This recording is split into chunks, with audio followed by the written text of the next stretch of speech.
God bless everybody today. It is July 4th of 2023. Been out of commission for a few days. We've had a fairly significant weather storm go through Illinois, which is where I'm located. We had basically 5 tornadoes, as you can see. I'm in this area right here, so we got hit by the brunt of this. I've spent basically 4 days running a chainsaw trying to clean up the city and the surrounding areas. There was reported large hail, including 3.25 inch hail in Tuscola. So we had mainly what we had this wall come through and basically hit us. And it was like an 80-mile-an-hour wind wall that just came through and just dropped a lot of trees on everything. But when this thing came through, it just devastated the whole area. But anyway, there was no injuries, as far as I know, or deaths. Just a lot of destruction in general.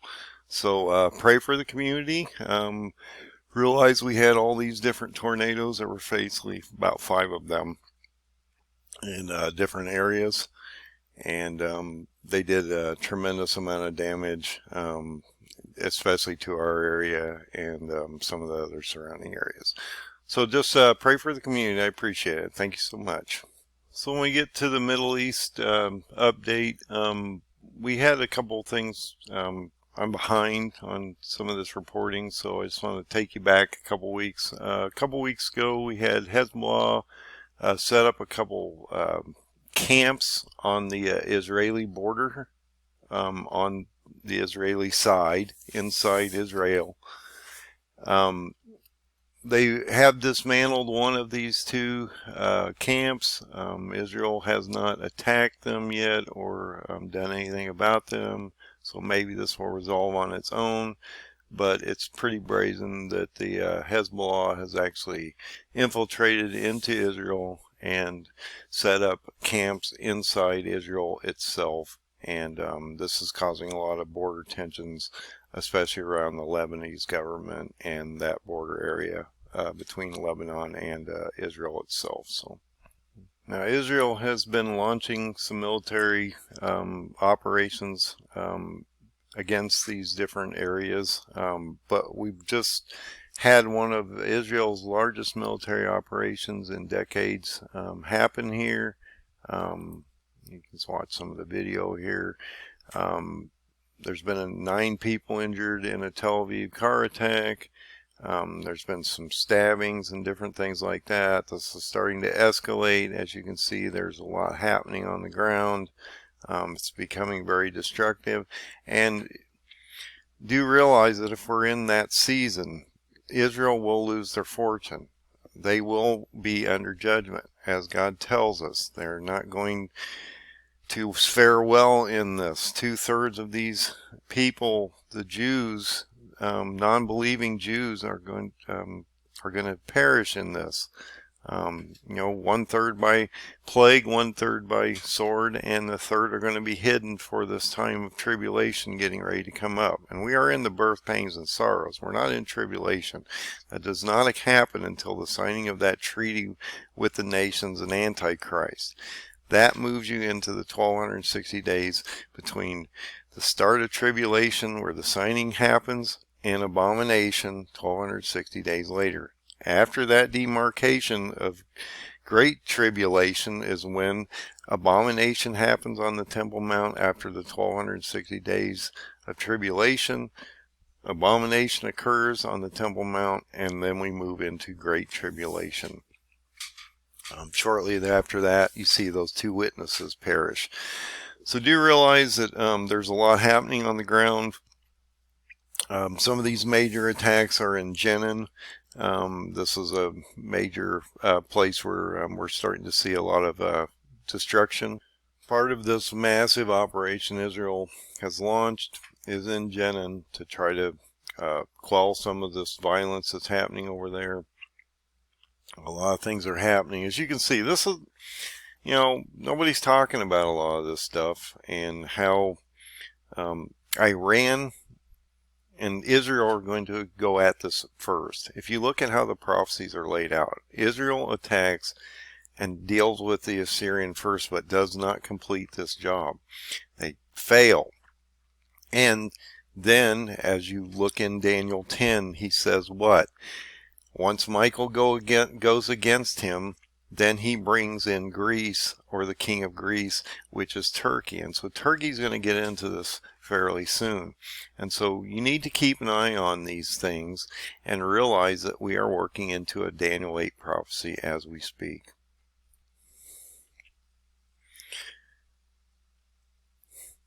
But there's a lot happening on the ground. This is going to escalate more as we move forward. So just realize it. This is going to be a shorter video because I'm extremely tired. Like I said, I've been chopping up trees for 4 days straight and took today off because of the 4th. Wanted to do a little update because I have a lot going on here I want to keep you informed of.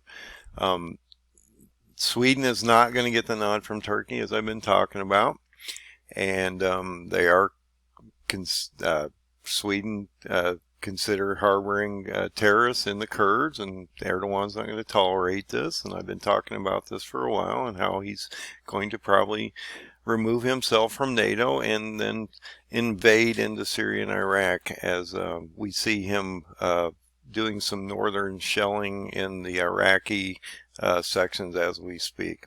Also, we had a Koran burning again in Sweden, and this has caused Erdogan a lot of problems. And the Muslim community is starting to get frustrated with this process of this Koran burning and all this going on, and so they're starting to unite and they're starting to organize, and Erdogan is going to be the one that brings them together in this. Once Iran falls, they're going to start to form those 10 nations. They're going to end up in Israel as we move forward, because once Daniel 8 completes and Iran falls, you go to Ezekiel 38 and 39, you realize that Persia or Iran is one of the first nations absorbed in that 10-nation coalition that attacks Israel as we move forward. And so there is a lot going on here, and Erdogan has squashed this completely. They are not going to allow this to happen. So Erdogan's going to have to make some tough decisions on whether he's going to stay in NATO and basically take off on his own little thing. And like I say, they're going to push these Kurds down towards Baghdad and Shush, Iran, and this is extremely important. Okay, no one is looking at Daniel 8. I've been talking about this for almost 6 years plus on video alone, that Daniel 8 is going to happen.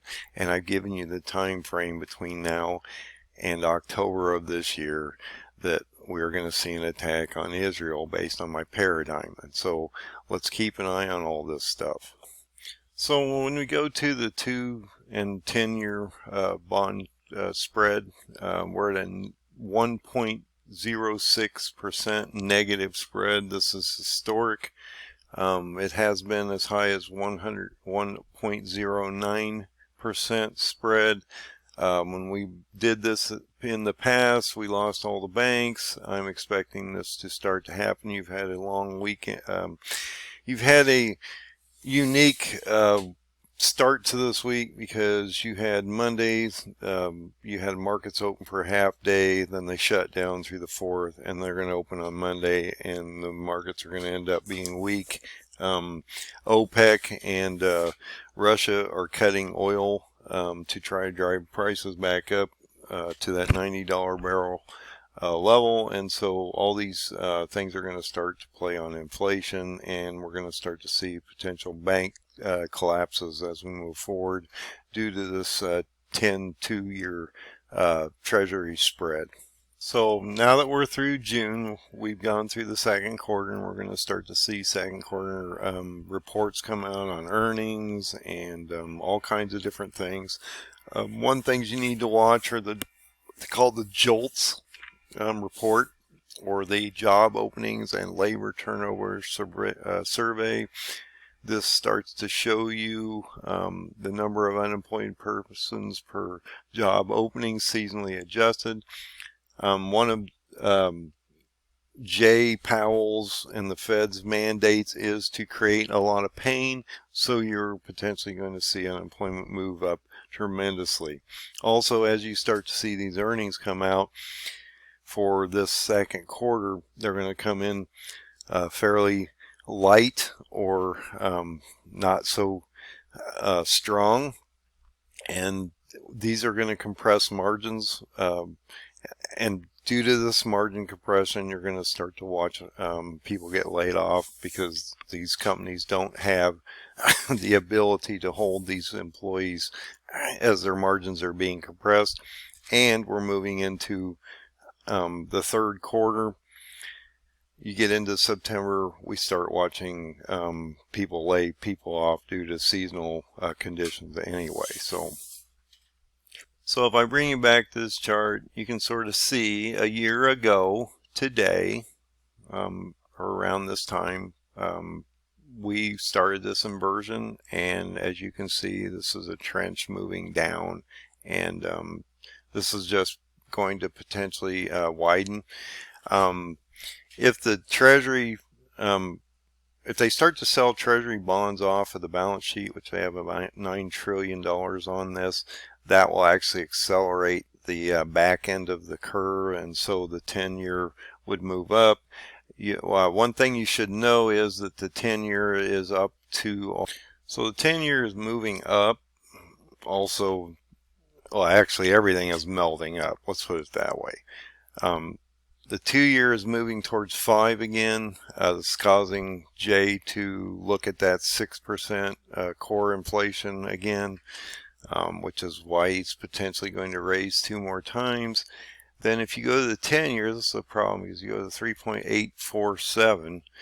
We're getting close to a 4% 10-year yield, and this is a real problem for people that have car or variable rate home mortgage loans, commercial loans, things like that, because if this goes to 4, that's going to force these companies to charge 8 or higher percent, and if they're moving their they're redoing their loans, you know, since they've come to term, they're going to have to redo these loans. Instead of having a 4% loan, they could have up to 8% loan on their rate, and most companies can't tolerate that, and so in a lot of cases these companies are going to fail, and they're going to start to default.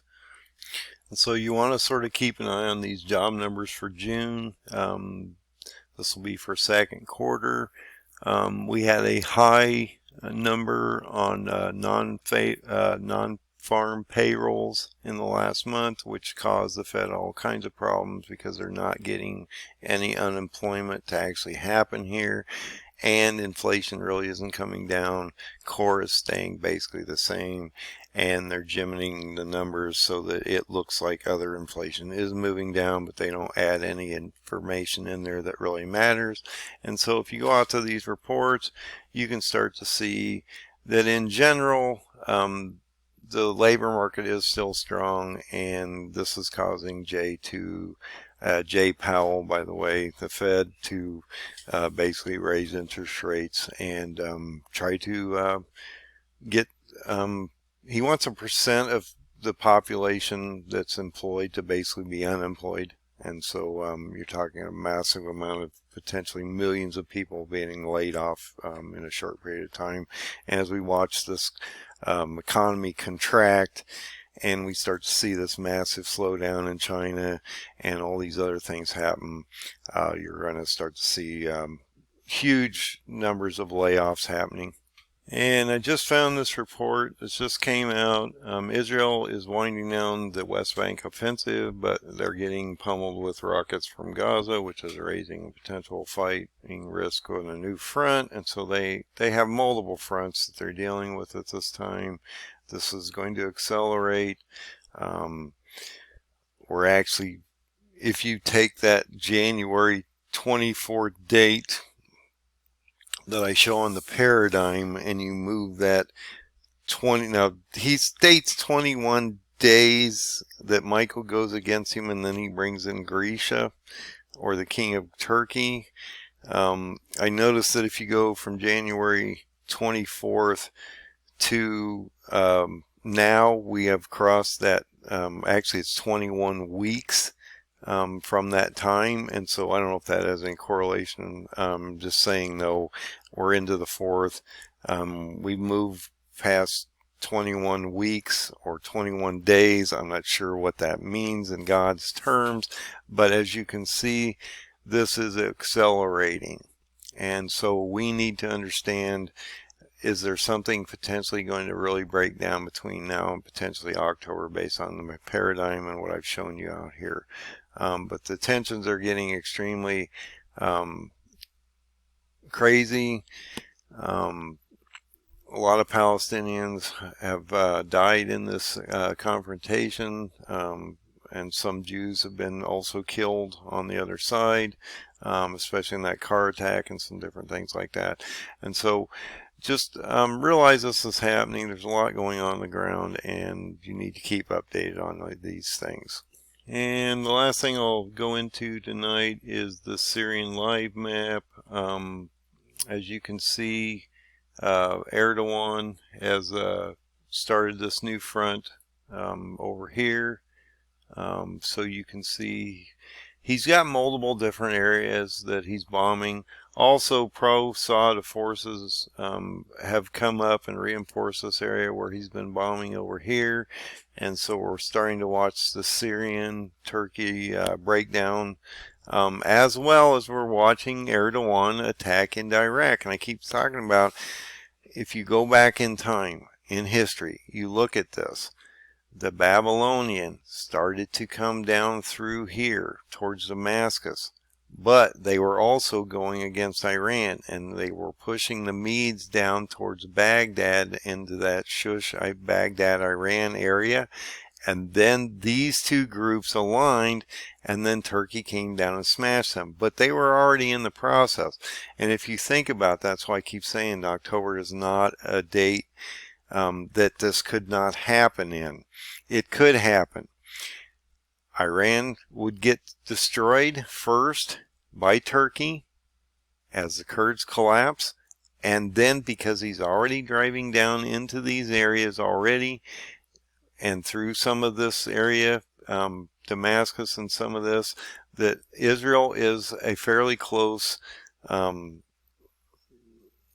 proximity of all this. And so once you see the Kurds join with Iran, Turkey crushes them, then you'll watch Turkey and those 10 nations start to form. They end up around Cairo. They're stopped by the Nile River over here. Jeremiah tells him he puts stones in the ground. They can't get any further. They then are pulled back by a hook to the two seas, and then we have an attack on Israel. And yes, this all could happen by October. God bless everybody. Have a great day. Hopefully you had a safe and happy 4th. Things are moving quickly, so we need to understand just how all that's happening, and that this is going to accelerate. We are now down in my account, based on my calendar, we are at 1,550 days to the Feast of Trumpets of October 2nd. Potentially the potential removal of the saints, martyrs, and elect from Great Tribulation, which would happen on October 2nd of 2027 on a sabbatical Saturday, when the East Gate could be open and the Lord could come back at that specific time on the 7th trumpet. God bless everybody. Have a great day. Find Jesus. Find that open door. Time is short. Think about it. If you have 1,550 days on my calendar, and tribulation is 1,260 of that, then you have a short period of time, because Great Tribulation only lasts 75 days because he shortens it, or the elect from Great Tribulation would not survive, as he tells us. And so you need to realize that we are down on time. We are getting to the very end of this, and you need to get prepared if you haven't. And we just went through a massive 5 tornado event, and we weren't prepared. So God bless.